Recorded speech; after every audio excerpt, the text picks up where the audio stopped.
এখন চলতেছে রবিউল আউয়াল মাস। তো আমাদের দেশে অনেকের মতে 12ই রবিউল আউয়াল আল্লাহ রসুলের জন্ম তারিখ, কিন্তু ইতিহাসে যত কিতাব আছে, যতগুলো কিতাব আছে, সিরাতে মুস্তফা, সিরাতে ইবনে হিশাম, সিরাতে খাতামুল আম্বিয়া, আল্লাহ রসুল সাল্লাল্লাহু আলাইহি সাল্লামের জীবন নিয়ে যত কিতাব লেখা হয়েছে সবগুলো কিতাবের মধ্যে একই কথা যে আল্লাহ রসুল সাল্লাল্লাহু আলাইহি সাল্লামের জন্ম 12ই রবিউল আউয়াল হয়েছে কিনা এতে ইখতিলাফ আছে। কেউ সঠিকভাবে বলতে পারে না যে আল্লাহ রসুল সাল্লাল্লাহু আলাইহি সাল্লাম 12ই রবিউল আউয়ালে কি করেছেন, জন্মগ্রহণ করেছেন। এই কথা কোনো কিতাবের মধ্যে লেখা নাই, সকলেই ইখতিলাফ। কারো মতে 8 রবিউল আউয়াল, কারো মতে 12ই রবিউল আউয়াল, এক একজনের এক এক মত, বিভিন্ন মত রয়েছে। কারো মতে 9 রবিউল আউয়ালও আছে। তো তবে এই কথাটা বাস্তব যে আল্লাহ রসুল সাল্লাল্লাহু আলাইহি সাল্লাম 12ই রবিউল আউয়ালে মৃত্যুবরণ করেছেন। এই কথাটা বাস্তব, এই কথাটা সঠিক, এটা প্রত্যেক কিতাবের মধ্যে আছে। আল্লাহ রসুল সাল্লাল্লাহু আলাইহি ওয়াসাল্লাম 12ই রবিউল আউয়ালে মৃত্যুবরণ করেছেন, কিন্তু জন্মগ্রহণ করার ব্যাপারে এতে সঠিক মত কোনো কিতাবের মধ্যে পাওয়া যায় না। এখন কথা হলো, বর্তমানে আমাদের দেশে কিছু মানুষ যারা এই 12ই রবিউল আউয়াল আসলে আল্লাহ রসুল সাল্লাল্লাহু আলাইহি সাল্লামের জন্মদিন পালন করে বা ঈদে মিলাদুন্নবী পালন করে। এক সময় এই ঈদে মিলাদুন্নবী, এখন তারা যেটা বলে এটার পূর্ব নাম ছিল ঈদে মিলাদুন্নবী, এখন বর্তমানে তারা এটার নাম দিয়েছে ঈদে মিলাদুন্নবী। আল্লাহ রসুল সাল্লাল্লাহু আলাইহি সাল্লাম হাদিস শরীফের মধ্যে বলেছেন, তোমাদের জন্য আল্লাহ তাআলা দুই দিন ঈদ নির্ধারণ করেছেন। 2 ঈদ বছরে, মুসলমানের জন্য বছরে কয় ঈদ? 2 ঈদ। একটা হলো রমজানের পরে রোজার ঈদ, আর একটা হলো কোরবানির সময় কোরবানির ঈদ, ঈদুল আযহা, ঈদুল ফিতর। এই 2 ঈদ ছাড়া মুসলমানের আর কোনো ঈদ নাই। সুতরাং এখন তারা যেহেতু এটাকে ঈদে মিলাদুন্নবী বলে, এই কারণে এই ঈদে মিলাদুন্নবীর নাম দিয়ে ঈদ যাপন করা এটা শরীয়তে জায়েজ না, এটা হারাম।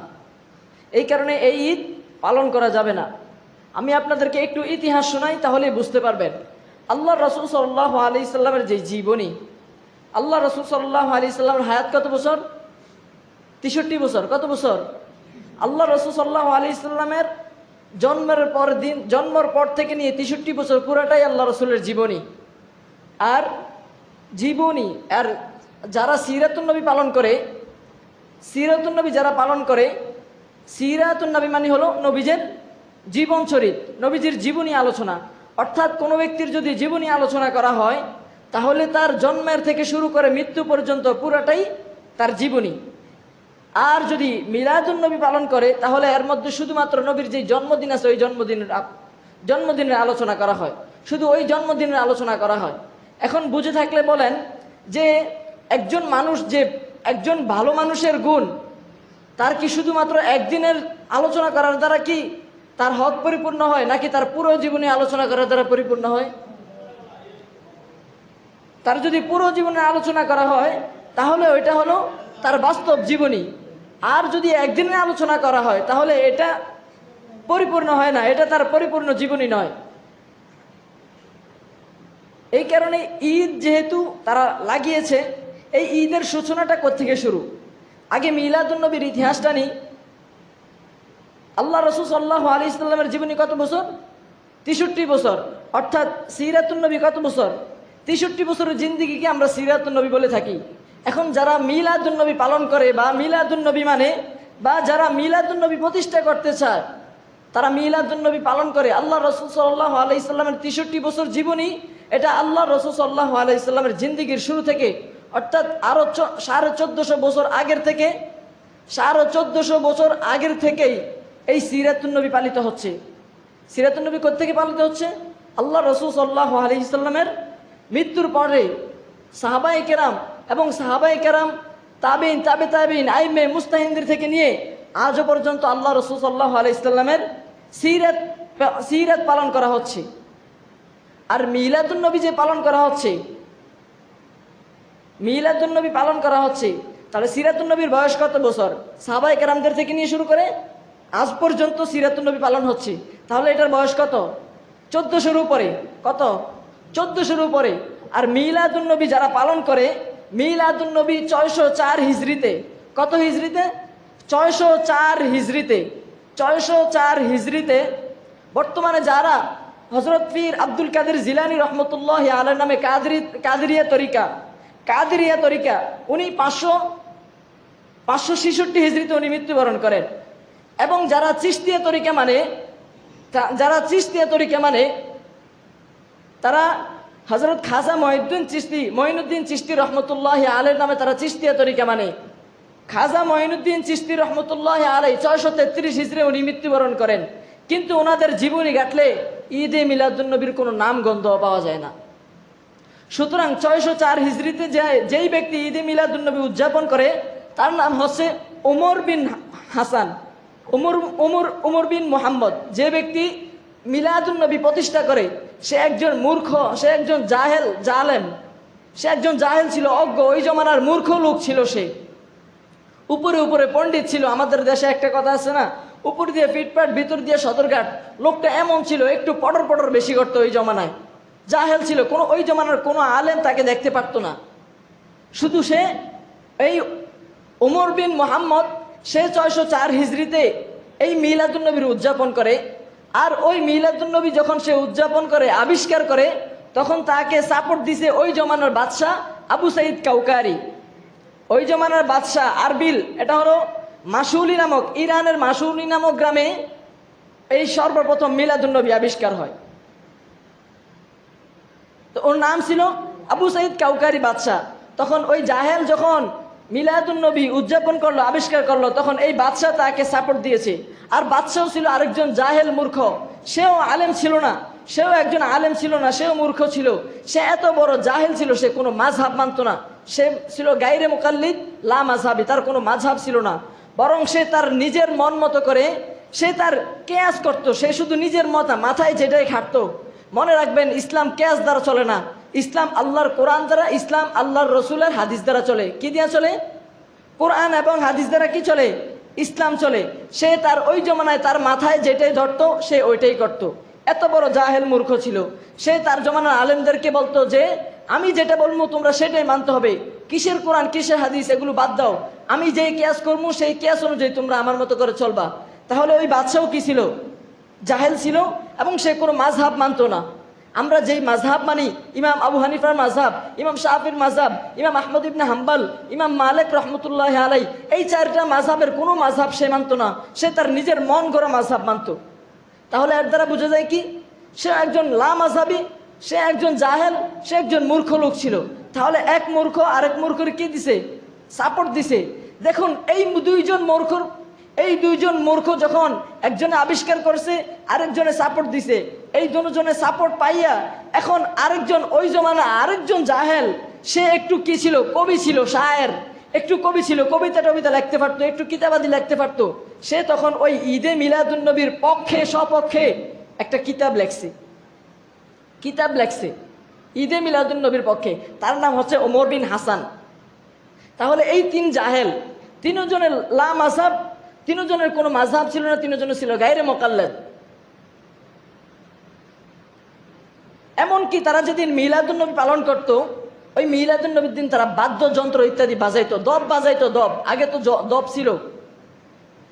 দব ছিল, ওই সময় তারা বাদ্যযন্ত্র বাজাইতো, দব বাজিয়ে তারা মিলাদুন্নবী পালন করত। তাহলে এখন বর্তমানে 12ই রবিউল আউয়াল আসলে যারা পিকআপ বা ইত্যাদি গাড়ি ভাড়া করে বাদ্যযন্ত্র বাজিয়ে যারা রাস্তায় মিছিল করে, রাস্তায় মিটিং করে, এরা হলো ওই সমস্ত জাহেল মূর্খদের উত্তরসূরি যাদের কোনো মাযহাব ছিল না।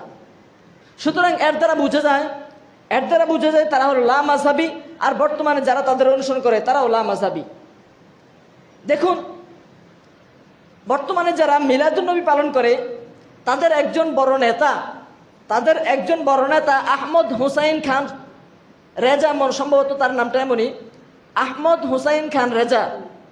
সে বলেছে যারা গায়রে মুকাল্লিদ, যারা লা মাযহাবী, যারা লা মাযহাবী কোনো মাযহাব অনুসরণ করে না, তারা কোনোদিন অনুসরণীয় হতে পারে না। অর্থাৎ তাদের কোনোদিন অনুসরণ করা যেতে পারে না। তাদের একজন বড় নেতার মুখের এই কথা।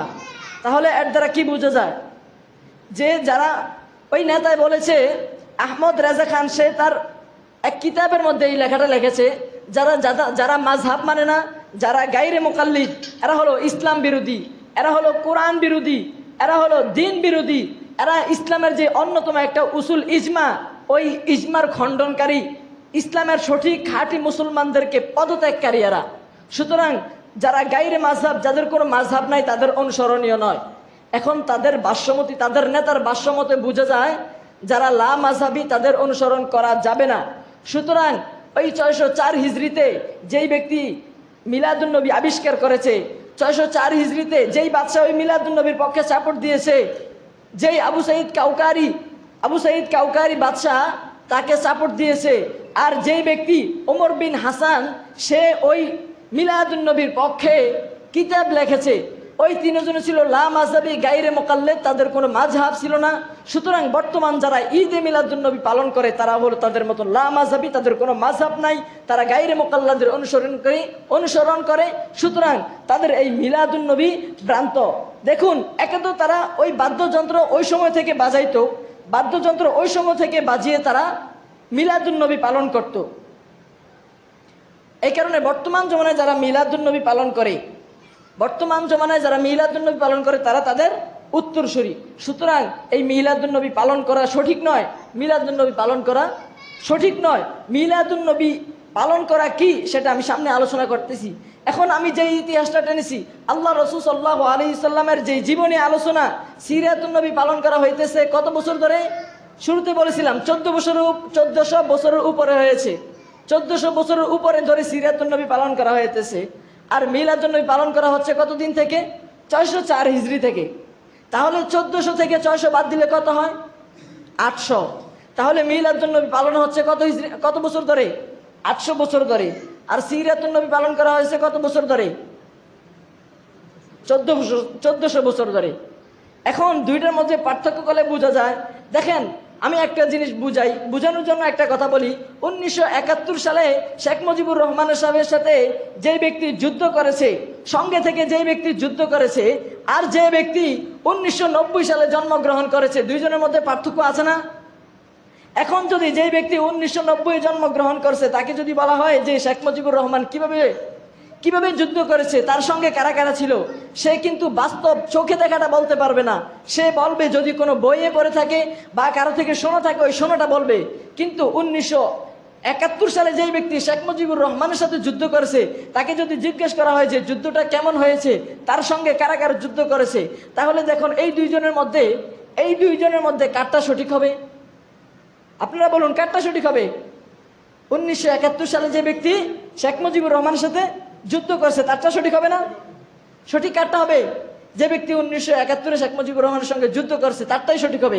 কারণ সে ওই সময় স্বচক্ষে দেখেছে, স্বচক্ষে দেখে সে বলছে। আর যে ব্যক্তি 1990 বলছে, তাহলে সে কি দেখে বলছে? সে হয়তো কোনো বইয়ে পড়ে বলছে, অথবা সে কারো থেকে শুনে বলছে, তার বাপদাদা কারো থেকে শুনে তারপর বলছে। কিন্তু এর মধ্যে বেশি গণ্য হবে কারটা, গ্রহণযোগ্য হবে কারটা? যে ব্যক্তি 71-এ যুদ্ধ করেছে শেখ মুজিবুর রহমানের সঙ্গে, তারটাই গ্রহণযোগ্য হবে।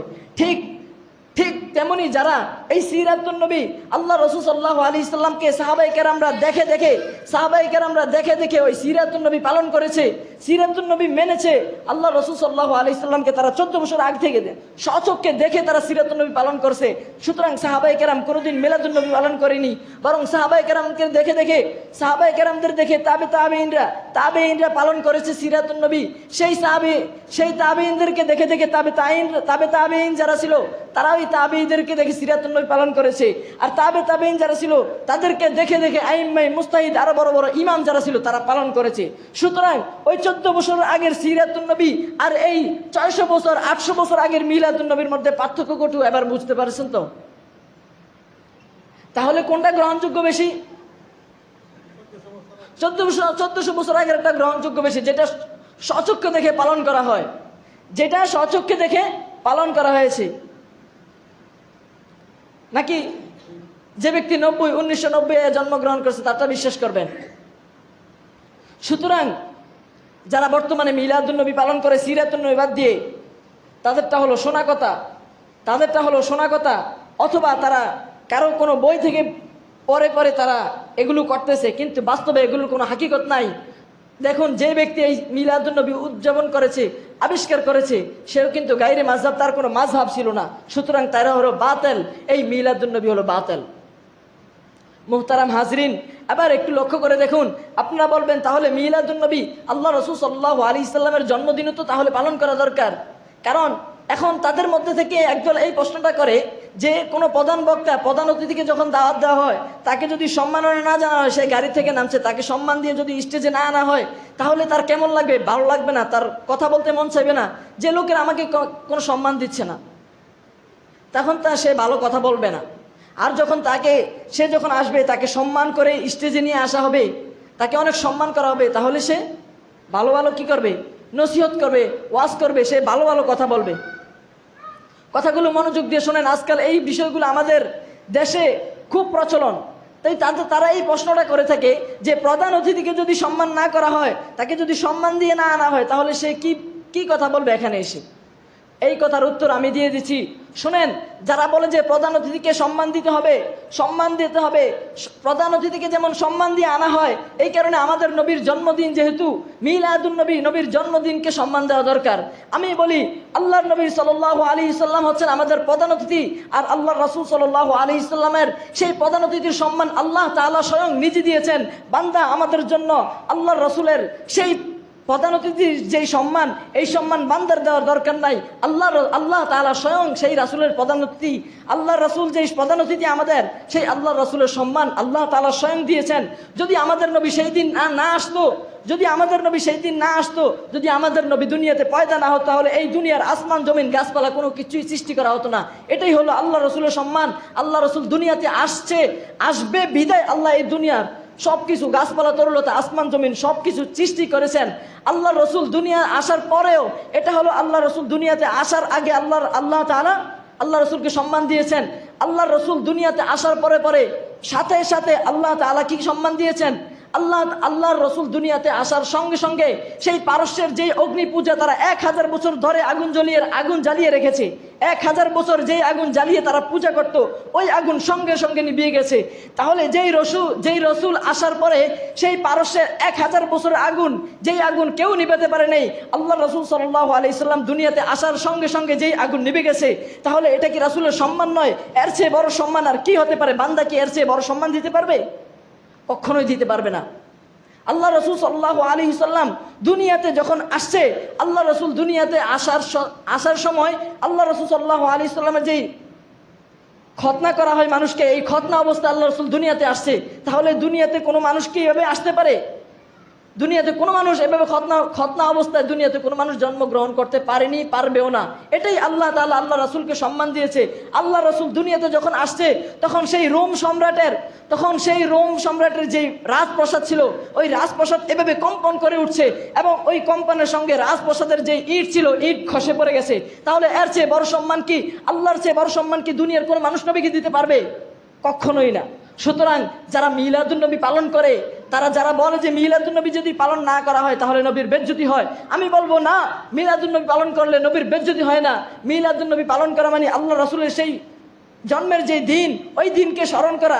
বাকি যে প্রধান অতিথিকে যে সম্মান দেওয়ার কথা, এই সম্মান আল্লাহ তাআলাই নবীকে স্বয়ং দিয়ে দিয়েছেন, আমাদের সম্মান দেওয়ার কোনো প্রয়োজন নাই। সুতরাং আমাদের যেহেতু নবীকে পাঠিয়েছেন আল্লাহ তাআলা, সম্মান দিয়ে ওই সম্মানের কদর করতে হবে আমাদের। আল্লাহ তো সম্মান দিয়ে দিয়েছেন, এখন আমাদের সেই সম্মানের কদর করতে হবে। এখন কদর করতে হবে কিভাবে? আল্লাহ রসুলের যেই করণীয়, আল্লাহ এবং আল্লাহ রসুলের যেই করণীয় বর্জনীয় আছে, সেগুলো আমাদের করতে হবে। নবীজির সুন্নত তরিকা মতো চলবে, নবীজির সুন্নত তরিকা মতো চলতে হবে। এগুলো হলো আমাদের করণীয়। নবীজির প্রত্যেকটা সুন্নত মেনে আমাদেরকে দুনিয়াতে চলতে হবে। হারাম থেকে বাঁচতে হবে, সুদ থেকে বাঁচতে হবে, ঘুষ থেকে বাঁচতে হবে। যত করণীয় আছে সবগুলো মানতে হবে, যত বর্জনীয় আছে এগুলো মানতে হবে। তাহলে প্রধান অতিথিকে সম্মান দেওয়া হবে, তাহলে প্রধান অতিথিকে কদর করা হবে, তার সম্মানের কদর করা হবে। আজ আমরা নবীজিকে সম্মান দিতে যাই, তার কদর ছেড়ে দেই। আপনারা বলেন, একজন মেহমানকে যদি দাওয়াত দিয়ে আইনা তাকে সুন্দর করে আপ্যায়ন করে ঘরে আইনা রাখছেন, আইনা 1 ঘন্টা বসায় রাখছে, 1 গ্লাস পানিও দেয় না, কেমন লাগবো তার? তাকে দাওয়াত দিয়ে আনছে অনেক কদর করে, ভাই আসেন, ভাই অনেক দাওয়াত, আপনি না আসলে মিস করবো অনেক, আসেন। তাকে খুব আপ্যায়ন করে দাওয়াত টাওয়াত দিয়ে আইনা ঘরে আইনা 1 ঘন্টা বসায় রাখছে, 1 গ্লাস পানিও দেয় না। কেমনটা লাগবো তার? ঠিক এমনই যারা নবীকে সম্মান দেয়, নবীর জন্মের দিনকে সম্মান দিয়ে, আর সারা বছর নবীজির কোনো খোঁজ খবর নাই, নবীজিকে দুনিয়াতে গালমন্দ করা হয়, আম্মাজান আয়েশাকে নিয়ে কটূক্তি করা হয়, নবীকে নিয়ে সেই প্রাঞ্চে নবীকে নিয়ে এত লাঞ্ছিত, নবীর বিরুদ্ধে নবীকে নিয়ে গালিগালাজ করা হয়, তাদের সেই সময় আর কোনো খোঁজ খবর থাকে না। শুধুমাত্র 12ই রবিউল আউয়াল আসলে তাদের গায়ে চুলকানি শুরু হয়ে যায়। মনে রাখবেন, তাদের সেই 12ই রবিউল আউয়াল দিনটা কিন্তু আল্লাহ রসুলের সম্মান নয়, সেই দিনটা হচ্ছে তাদের মিষ্টি আর জিলাপির বিরিয়ানির দিন। মোহতারাম হাজরিন, বুঝে থাকলে বলেন তো, তাহলে যেই প্রধান অতিথিকে যেই সম্মান, সেই সম্মান কে দিয়েছেন? আল্লাহ তাআলা দিয়েছেন।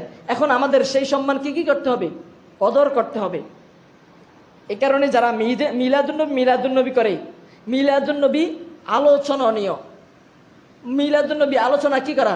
মিলাদুন্নবী আলোচনা করা নফল, নফল। মিলাদুন্নবী আলোচনা করা নফল। আর সিরাতুন্নবী কায়েম করা, সিরাতুন্নবী কায়েম করা বা প্রতিষ্ঠা করা, সিরাতুন্নবী নবীজির সিরাতের উপর আমল করা হলো কি? ফরজ। নবীজির সিরাত, নবীজির যেই জীবন আছে, জীবনী আছে, ওই জীবনীর কায়েম করা হলো কি? ফরজ। এই কারণে আমাদের মিলাদুন্নবী আর সিরাতুন্নবীর মাঝে আরো অনেক পার্থক্য রয়েছে। আমি যে আয়াতটা তেলাওয়াত করছি, সংক্ষেপে আয়াতটা দিয়ে বুঝাই একটু, যে আল্লাহ রাসূল সাল্লাল্লাহু আলাইহি সাল্লাম বলেছেন হাদিসটা, তারাকতু ফীকুম আমরাইন লান তাদিল্লু মা তামাসসাকতুম বিহিমা কিতাবাল্লাহি ওয়া সুন্নাতা রাসূলি, যে আমি তোমাদের মাঝে দুইটা জিনিস রেখে গেছি, কোরআন এবং সুন্নাহ। কোরআন এবং কি? সুন্নাহ। এই দুইটার উপরে যে ব্যক্তি আমল করবে সে কখনো পথভ্রষ্ট হবে না। লান তাদিল্লু মা তামাসসাকতুম বিহিমা, যে ব্যক্তি এই দুইটাকে মেনে চলবে তাকে কখনো কি করবে না?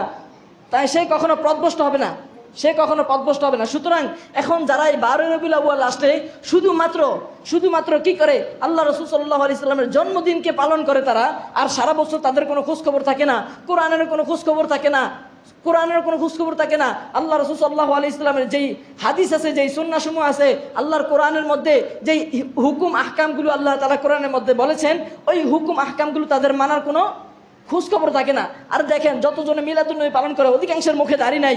যতটি যুবক মিলাদুন্নবীর দিন স্পিকার ভাড়া করে, গাড়ি ভাড়া করে লাফালাফি করবে, অধিকাংশের মুখে দেখবেন দাড়ি নাই। তারা নবীজির সুন্নত মানে না, তাদের মাথায় দেখবেন টুপি সারা বছর থাকে না। শুধুমাত্র মিলাদুন্নবীর দিন 12ই রবিউল আউয়াল আসলে তাদের মাথায় তাদের মাথায় টুপি উঠে, তাদের গায়ে দেখবেন জীবনে কোনোদিন পাঞ্জাবি ওঠে না। হয়তো 12ই রবিউল আউয়াল আসলে মিলাদুন্নবী নামের উসিলায় তারা সেদিন শুধু পাঞ্জাবি পরে। সুতরাং শুধুমাত্রই যারা 12ই রবিউল আউয়ালের দিন নবীর সুন্নতকে নিয়ে নবীর জন্মদিন পালন করে, আর সারা বছরে তাদের কোরআনের কোনো খোঁজ খবর থাকে না, সুন্নতের কোনো খোঁজ খবর থাকে না। সুতরাং আল্লাহর নবী রাসূল হাদিস লান তাদিল্লু মা তামাসসাকতুম বিহিমা কিতাবাল্লাহি ওয়া সুন্নাতা রাসূলি, এই হাদিসের ভিত্তিতে তারা হলো বাতিল, তারা হলো গোমরা। তাদের সেই মিলাদুন্নবী কখনো জায়েজ হবে না। বরং যারা আল্লাহ রাসূল এই কোরআন, আল্লাহ রাসূলের সুন্নাহ, আল্লাহ রাসূলের হাদিস এবং কোরআনকে ছেড়ে দিয়ে শুধুমাত্র মিলাদুন্নবী 12ই রবিউল আউয়াল আসলে মিলাদুন্নবী নিয়ে লাফালাফি করে, জশ্নে জুলুস, ঈদে মিলাদুন্নবী এইসব বলে লাফালাফি করে, তাদের এই যে দিনগুলো, তাদের এই কথাবার্তাগুলা, তারা হলো সবচেয়ে বড় গুমরা। ঈদে মিলাদুন্নবী এটা হলো সবচেয়ে বড় গুমরা। আল্লাহ রাসূলের ভাষ্য মতে, আল্লাহ রাসূলের কথা মতে, আমি বলি না এটা, আল্লাহ রাসূল যেই কথা বলেছেন সেই কথা মতে তারা যে ঈদে মিলাদুন্নবী পালন করে, এটাই হলো গুমরা। তাদের জশ্নে জুলুসও গুমরা, তাদের ওই দিনটা হলো গুমরা, তাদের জিলাপি খাওয়া গুমরা, তাদের বিরিয়ানি খাওয়া গুমরা। সুতরাং তাদের ওই পথে চলা যাবে না। সারা জীবন, সারা বছর আল্লাহর কোরআন মেনে, আল্লাহর রাসূলের হাদিস মেনে আমাদের দুনিয়াতে বেঁচে থাকতে হবে। তাহলে আমরা দুনিয়াতেও শান্তি পাবো, আখিরাতেও শান্তি পাবো ইনশাআল্লাহ। আল্লাহ তাআলা আমাদেরকে সঠিকটা বুঝে সিরাতুন্নবী মেনে, যেই সিরাতুন্নবী কায়েম করা ফরজ, প্রত্যেকটা মানুষের উপর সিরাতুন্নবী নিজের মধ্যে, নবীর সুন্নত, নবীজির প্রতিটা সুন্নত নিজের মাঝে ফিট করা ফরজ। এই ফিট করে প্রত্যেকটা সুন্নত, আল্লাহ তাআলা যত হুকুম আহকাম আছে সবগুলো আমাদের ভিতরে ফিট ফাট করে দুনিয়াতে চলার তৌফিক দান করুক, আমিন।